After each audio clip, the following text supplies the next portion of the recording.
اسی طرح ہر انسان شعوری طور پر بہت کچھ سوچتا ہے، اس کے ذہن میں بہت کچھ ہوتا ہے۔ تو آپ کے جذبے اور آپ کی سوچیں یہ ہر وقت آپ کو لیڈ کر رہے ہوتے ہیں، یہی دو چیزیں ہیں جن کا آپ اظہار ہر وقت مانگ رہے ہوتے ہیں۔ لیکن ہوتا کیا ہے کہ آپ کی نگاہوں میں آپ کے جذبے نظر آنے شروع ہو جاتے ہیں، آپ کی نگاہوں سے آپ کی سوچیں کئی دفعہ پڑھی جا سکتی ہیں، لیکن آپ سنانے سے گریزاں ہوتے ہیں۔ اس کی بھی وہی وجہ ہے کہ یا تو آپ اپنے آپ کو بہت مضبوط دکھانے کے چکر میں، اس چکر میں کہ میں اس غم سے گزر سکتا ہوں، میں اس تکلیف سے گزر سکتا ہوں، آپ اپنی سوچوں کو باندھ کے رکھتے ہیں، اپنے دل کے اندر موجود جذبوں کو چھپا کر رکھتے ہیں، نگاہوں میں نظر آ رہا ہوتا ہے لیکن آپ سنانے سے گریزاں ہوتے ہیں۔ یا دوسری وجہ یہ ہوتی ہے کہ آپ یہ سمجھ رہے ہوتے ہیں کہ یہ لوگ میرے آس پاس موجود، یہ نہ میری سوچوں کو سمجھ سکیں گے نہ میرے جذبوں کو پڑھ سکیں گے۔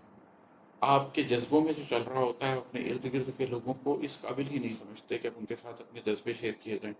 ان کے ساتھ اپنی سوچیں شیئر کی جائیں۔ تو وہ جو ہجرت آپ نے بھی فزیکلی نہیں کی ہوتی لیکن آپ کا دل و دماغ ہجرت کر چکا ہوتا ہے کچھ لوگوں سے، کچھ سچویشنز سے، کچھ واقعات سے، اس میں پھر یہ کیفیت پیدا ہوتی ہے کہ بہت کچھ سوچ رکھا ہے، بہت کچھ دل میں پنہا ہے، نگاہوں میں جو دکھتا ہے سنانے سے گریزاں ہو، اور ہے کہ اسے بھی کچھ نہیں کہتے، اسے بھی کچھ نہیں کہتے، اسے بھی کچھ نہیں کہتے، اسے بھی کچھ نہیں کہتے، زمانوں سے گریزاں ہو، زمانے سے گریزاں ہو۔ پھر جب آپ بغیر اس فرق کے کہ میں کس سے بات کر رہا ہوں، نہ اس شخص کو کچھ بتانا چاہتے ہیں اور نہ اس شخص کو کچھ بتانا چاہتے ہیں، اور زمانے گزر جاتے ہیں، وقت گزرتا جاتا ہے، گھڑیاں پل گزرتے جاتے ہیں اور آپ گریزاں ہی رہتے ہیں ہر شخص کے ساتھ، پورے زمانے سے بھی آپ گریزاں ہوتے ہیں اور ہر زمانے میں بھی آپ گریزاں ہوتے ہیں۔ آپ دیکھتے ہیں کہ ایک بریتھ ہے جس کے اندر بہت سے لوگ ہیں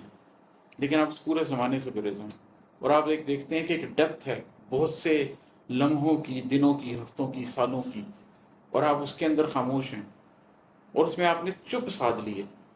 عموماً جو لوگ اپنے اندر گہرائی حاصل کرتے ہیں وہ اس سفر میں سے لازمی گزرے ہوتے ہیں کہ انہوں نے زندگی میں کوئی نہ کوئی مقام ایسا گزارا ہوتا ہے کہ اسے بھی کچھ نہیں کہتے، اسے بھی کچھ نہیں کہتے، زمانوں سے گریزاں ہو، زمانے سے گریزاں ہو، اور ہے کہ کہو پہلی سی وہ قوت نہیں باقی رہی دل میں،